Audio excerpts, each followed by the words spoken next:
ఏపీలో ఎన్నికల రాజకీయం క్రమంగా వేడెక్కుతోంది. రాజకీయ నేతల మధ్య మాటల యుద్ధం పెరుగుతుండగా తాజాగా క్రికెట్ను వదిలి రాజకీయాల్లోకి ఎంట్రీ ఇచ్చిన అంబటి రాయుడు కూడా ఇందులో చేరిపోయారు.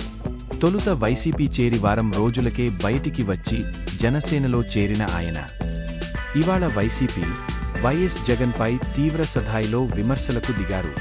ముఖ్యంగా వైసీపీలో తాను ఎదుర్కొన్న అనుభవాలను గుర్తు చేసుకుంటూ ఆ పార్టీకి ఓటేస్తే ఏ జరుగుతుందో చెప్పేశారు. వైసీపీలో బానిసత్వం తప్ప మరొకటి లేదని అంబటి రాయుడు విమర్శించారు. ఎమ్మెల్యే అయినా ఎంపీ అయినా జగన్ కాలి కింద చెప్పులా బ్రతకాల్సిందేనన్నారు. ఆయనకు బటన్ నొక్కడం తప్ప అభివృద్ధి చేతకాదన్నారు. బటన్తో పాటుగా బొచ్చె కూడా ఇస్తాడన్నారు. జగన్కి మళ్లీ అధికారం ఇస్తే పాతాళానికే అన్నారు. క్రీడారంగాన్ని సైతం నిర్వీర్యపరిచాడంటూ జగన్పై తీవ్ర విమర్శలు చేశారు. సమర్థవంతమైన నాయకుడిని ఎన్నుకోండని ఓటర్లకు పిలుపునిచ్చారు. ఎన్నికల్లో 6 కొట్టండి, 6వ నంబర్పై నొక్కండంటూ కృష్ణా జిల్లా అవనిగడ్డలో ఓటర్లను కోరారు. రాష్ట్రంలో జగన్ లాంటి వాడికి మళ్లీ అధికారం ఇవ్వకుండా సమర్థవంతమైన పాలన చేసే నాయకుడికి పట్టం కట్టాలని జనసేన స్టార్ క్యాంపెయినర్ కూడా అయిన అంబటి రాయుడు పిలుపునిచ్చారు. అవనిగడ్డ ఎన్డీఏ అభ్యర్థి మండలి బుద్ధప్రసాద్కి మద్దతుగా అవనిగడ్డలో అంబటి రాయుడు ప్రచారం చేశారు. తాను క్రికెట్ ఆడుతూనే ప్రజాసేవ చేయాలనే ఆలోచనతో రాష్ట్రమంతా 7 నెలల పాటు పర్యటించానని తెలిపారు. జగన్తో కొంతకాలం ప్రయాణం చేశానన్నారు. కానీ వైసీపీలో కొనసాగితే ప్రజాసేవ చేయలేమని తెలుసుకున్నానన్నారు. వైసీపీలో బానిసత్వం తప్ప మరొకటి ఉండదని రాయుడు అన్నారు. ఎమ్మెల్యే అయినా ఎంపీ అయినా జగన్ కాళ్ల కింద గుమ్మం ముందు చెప్పుల్లా ఉండాల్సిందేనన్నారు. అధికారం చేపట్టాక దోచుకోవడం మొదలుపెట్టి రాష్ట్రాన్ని పూర్తిగా వెనుకబడిపోయేలా చేశారన్నారు.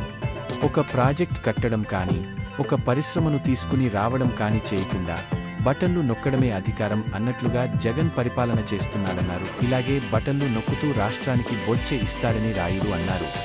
సంక్షేమం ఒక్కటే పరిపాలన కాదని, సంక్షేమంతో పాటు అభివృద్ధి కూడా చేస్తేనే రాష్ట్రం అన్నిట్లో ముందుకు వెళ్తుందన్నారు. ప్రస్తుతం అన్ని రాష్ట్రాలు అభివృద్ధిలో ముందుకు వెళ్తుంటే మన రాష్ట్రం మాత్రం వెనక్కు వెళ్లిపోతుందన్నారు.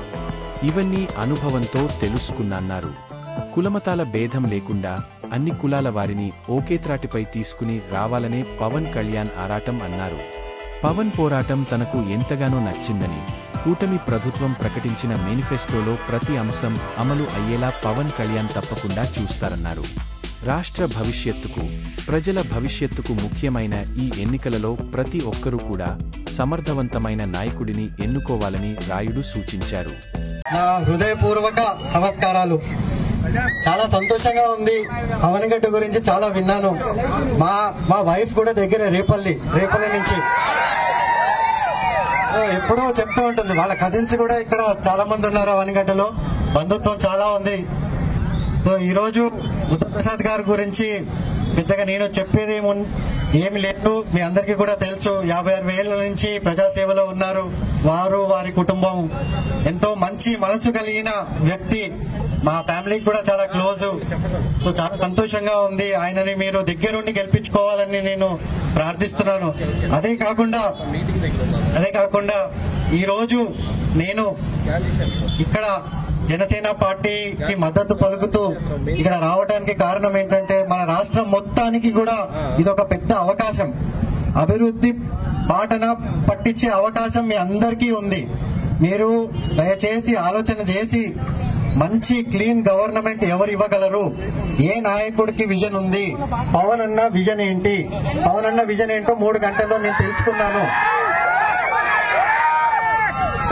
ఆయనకి చాలా ఫ్యూచర్ పైన చాలా విజన్ ఉంది. మన స్టేట్ ని 10 ఏళ్లలో ఎట్లా చూడాలని, మన యూత్ ఏం కావాలి. మనకి 50% population youth below the age of 40. So వాళ్ళకి ఏంటి ఉపాధి అవకాశాలు ఏంటి, మన రాష్ట్రం ఎక్కడికి వెళ్తుంది, అన్నిటిపైన ఆలోచన ఆయనకి ఉంది. దానికి ఒక విజన్ ఉంది. సో దానికి మద్దతుగా అలయన్స్ ఇప్పుడు వచ్చిన పార్టీలు, అదే కాకుండా సెంటర్ లో బీజేపీ, వాళ్ళ వల్ల మనకి ఎన్నో అభివృద్ధి ప్రాజెక్ట్స్ వస్తాయి. పథకాలు ఇంపార్టెంటే, కాదనట్లేదు. ప్రతి కుటుంబానికి అవసరము, ప్రతి పేద కుటుంబానికి కాకపోతే వాళ్ళు వచ్చే జనరేషన్ కి, వచ్చే తరాలకి ఏది అవసరము, అభివృద్ధి అవసరము, వాళ్ళు కలలు కనాలి. కళలు కనాలా వద్దా? ప్రతి ఒక్కళ్ళు కళలు కనాలి. జీవితంలో పైకి వెళ్ళే కళ ప్రతి ఒక్కరికి ఉండాలి. ఇప్పుడు మా నాన్న కళ కనకపోతే నేను ఎప్పుడు క్రికెటర్ అయ్యేవాడిని కాదు. మా కొడుకు అవ్వాలని ఆయన ఎంతో కృషి చేసి ఆయన జీవితాంతం నా కోసం త్యాగం చేశాడు.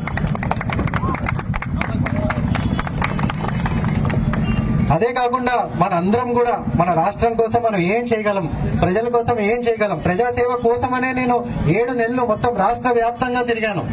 దాని తర్వాత నాకు అర్థమైంది ఒకటే ఒక విషయము, ఆ పార్టీలో వైఎస్ఆర్సీపీ పార్టీలో ఉంటే ప్రజాసేవ చేయలేము, మనకి బానిసత్వం తప్ప ఏమీ మిగలదు.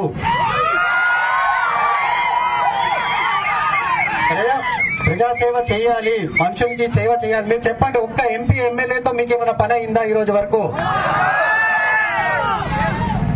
వాళ్ళు ఏమి ఎక్కడ ఉన్న వైసీపీలో ప్రతి ఎంపీ ఎమ్మెల్యే ఆయన కాలి కింద చెప్పులే, ఆయన ఎక్కడ వదిలితే అక్కడే ఉండాలి, మళ్ళీ వేసుకునేదాకా అక్కడే ఉంటారు, వాళ్ళతో ఏ పని అవ్వదు.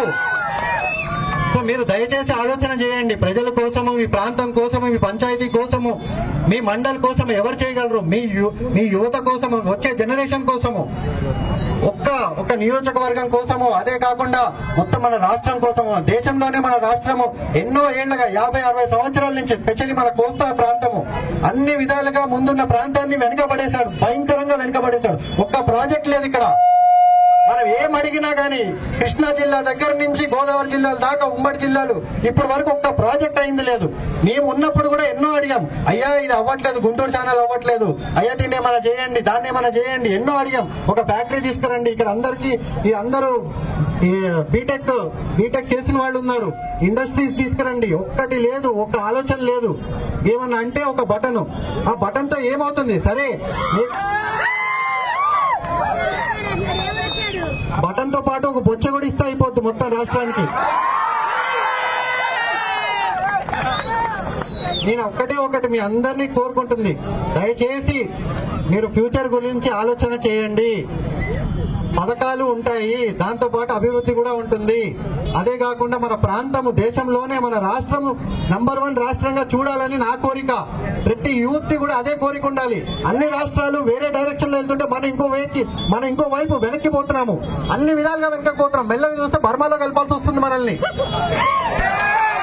దయచేసి అర్థం చేసుకోండి, నేను ఎందుకు చెప్తున్నానో అర్థం చేసుకోండి. నేను 7 నెలలు తిరిగి ఉన్నాను, నాకు తెలుసు అక్కడ ఏం పని చేయలేము, వాళ్ళతో ఏం పని కాదు. మీరు ఏ ఎమ్మెల్యేని ఎన్నుకున్నా, ఏ ఎంపీని ఎన్నుకున్నా వాళ్ళకి ఏ పని చేసే కెపాసిటీ లేదు, వాళ్ళకి ఏ పని చేసే పవర్ లేదు.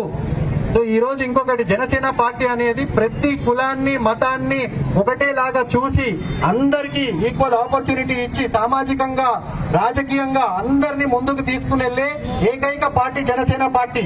ఆ జెండా కింద ఆయన విజన్ మొత్తం రాష్ట్రానికి, కులాలు, మతాలు, భేదాలు మన ఇళ్ల కొట్టిన రోజు మనం ముందుకెళ్తాము. ప్రతి ఒక్కరము జన సైనికుడు అంటే మనం అరవటం కాదు, కేకలు పెట్టడం కాదు, ఒకరిని కొట్టడం కాదు. మన ప్రవర్తన, మన పద్ధతులు, మన ఆశయాలు ప్రతిదీ మనము సమాజ హితంగా మనం ముందుకెళ్ళాలి.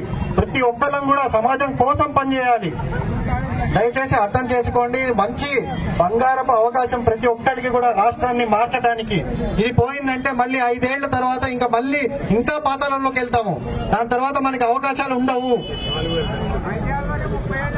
సో అదే కాకుండా ఇప్పుడు ఇచ్చిన మేనిఫెస్టోలో కూడా 4,000 రూపాయల పెన్షన్ చేయటము, ఈ 2 నెలలు కూడా పేదవాళ్ళందరికీ ఆదుకుంటామని కూడా ప్రామిస్ చేయడం జరిగింది. అదే కాకుండా నాకు పూర్తి నమ్మకము, ఏ మేనిఫెస్టో అయినా, ఏ గవర్నమెంట్ ఉన్నా, ఏ అలయన్స్ ఉన్నా గానీ పవన్ అన్న ముందు ఉండి దాన్ని కరెక్ట్ గా జరిగేటట్టు నడిపిస్తాడు. ఆ నమ్మకం నాకుంది. జనాల కోసం కూడా నుంచుని పనిచేసే స్వేచ్ఛని నాకు ఇచ్చాడు, ఆ ప్రామిస్ నాకు చేశాడు. జనాల కోసం ఉండి వచ్చే 5 ఏళ్లు, 10 ఏళ్లు, 20 ఏళ్లు నేను కూడా మా ఊర్లోనే ఉండబోతున్నాను. 20 ఏళ్లు మన రాష్ట్రం కోసం చేయాలి. అందరు యూత్ ప్రతి రంగం నుంచి ముందుకు వచ్చి చేయాలి. ఇది ఒక ఎలక్షన్ కోసం కాదు, ఇదేదో పవర్ కోసం, పోస్ట్ కోసం కాదు. ప్రజాసేవ అంటే ప్రతి ఒక్కళ్ళు ముందుకు రావాలి. మన వంతు పని, మన వంతు త్యాగం మనం చేయాలి. నేనైతే రెడీగా ఉన్నాను చేయటానికి. మీ అందరూ కూడా యూత్ దయచేసి కరెక్ట్ పార్టీని నమ్మండి, కరెక్ట్ విజన్ ని నమ్మండి. నమ్మి ముందుకెళ్లి బుద్ధప్రసాద్ గారిని, బాలశౌరి గారిని, ఇంకా మొత్తం అలయన్స్ ని గాజు గ్లాసు పైన ఓటేసి మొత్తం అలయన్స్ ని గెలిపిస్తారని పూర్తి నమ్మకంతో ఈ రోజు అన్ని వదులుకొని, నా మొత్తం జీవితంలో వదులుకొని ఇక్కడ మీకోసం